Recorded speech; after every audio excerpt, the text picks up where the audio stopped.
नाशिक पश्चिम प्रभाग समिती सभापती पदावर प्रभाग क्रमांक 7 मधून निवडून आलेले सुरेश अण्णा पाटील यांचा एकमेव अर्ज प्राप्त झाल्याने पश्चिम प्रभाग समिती सभापती पदासाठी त्यांची बिनविरोध निवड करण्यात आली। यावेळी पीठासीन अधिकारी अजय मोरे यांनी घोषित करत त्यांना पुढील वाटचालीस शुभेच्छा दिल्या। यावेळी महापौर हिमगौरी आडके, स्थायी समिती सभापती मच्छिंद्र सानप, उपमहापौर विलास शिंदे, शिवसेना गटनेते अजय बोरस्ते, शहराध्यक्ष सुनील केदार, गटनेते श्याम बडोदे तसेच आदींनी सुरेश अण्णा पाटील यांना पुष्पगुच्छ देऊन त्यांचा सत्कार केला। पक्षाने मला जी संधी दिली आणि आदेश दिला त्याच्याप्रमाणे मी फॉर्म भरला आणि माझे सर्व सहकारी 7, 12 आणि 13 मध्ये सर्वांनी मला पाठिंबा दिला।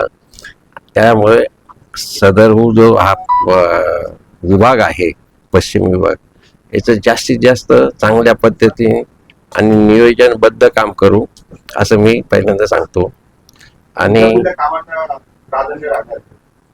सर्वात प्रथम प्राधान्य तर आता जे कामं चालू आहे ते कसे पूर्ण होतील आणि पाण्याचा जो प्रश्न आहे तो कसा जास्त लवकर सॉल्व्ह होईल याच्याबद्दल सर्वात प्रथम हे करेन। नंतर दुसरं म्हणजे आपल्या इथे अतिक्रमण हा फार मोठा विषय आहे, ते सुद्धा तसं आम्ही 7 मध्ये चालूच केलेलं आहे की जिथे बाजार भरायचा, भाजी बाजार, पण तो चुकीच्या पद्धतीने भरायचा, तो आम्ही जवळजवळ त्याचं नियोजन चांगलं केलेलं आहे।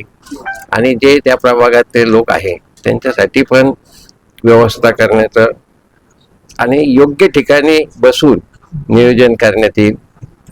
आमचं पुढे असा एक धोरण आहे की शेतकरी जे बाहेरून येतात त्यांच्यासाठी सुद्धा आहे ना अशी एक जागा शोधून त्यांना दर रविवारी फक्त त्यांनी आपला जो काही माल आहे तो जर योग्य ठिकाणी जर हे केलं तर नागरिकांची पण चांगली सोय होईल।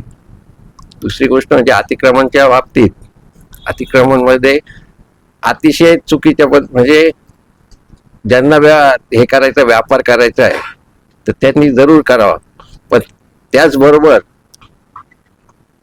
त्यांनी सुद्धा काहीतरी माणसं लावून, सिक्युरिटी लावून व्यवस्थित गाड्या लागल्या पाहिजे, हे झालं पाहिजे, हे सुद्धा बघितलं पाहिजे, कारण की नागरिकांना त्रास नाही झाला पाहिजे। या छोट्या मोठ्या सर्व गोष्टी आणि आमचे जेवढे सभासद आहेत त्यांचे जे जे काही त्या भागातले प्रॉब्लेम असतील ते आम्ही निश्चित सोडवू। अमर सोळंके, B7 न्यूज, नाशिक।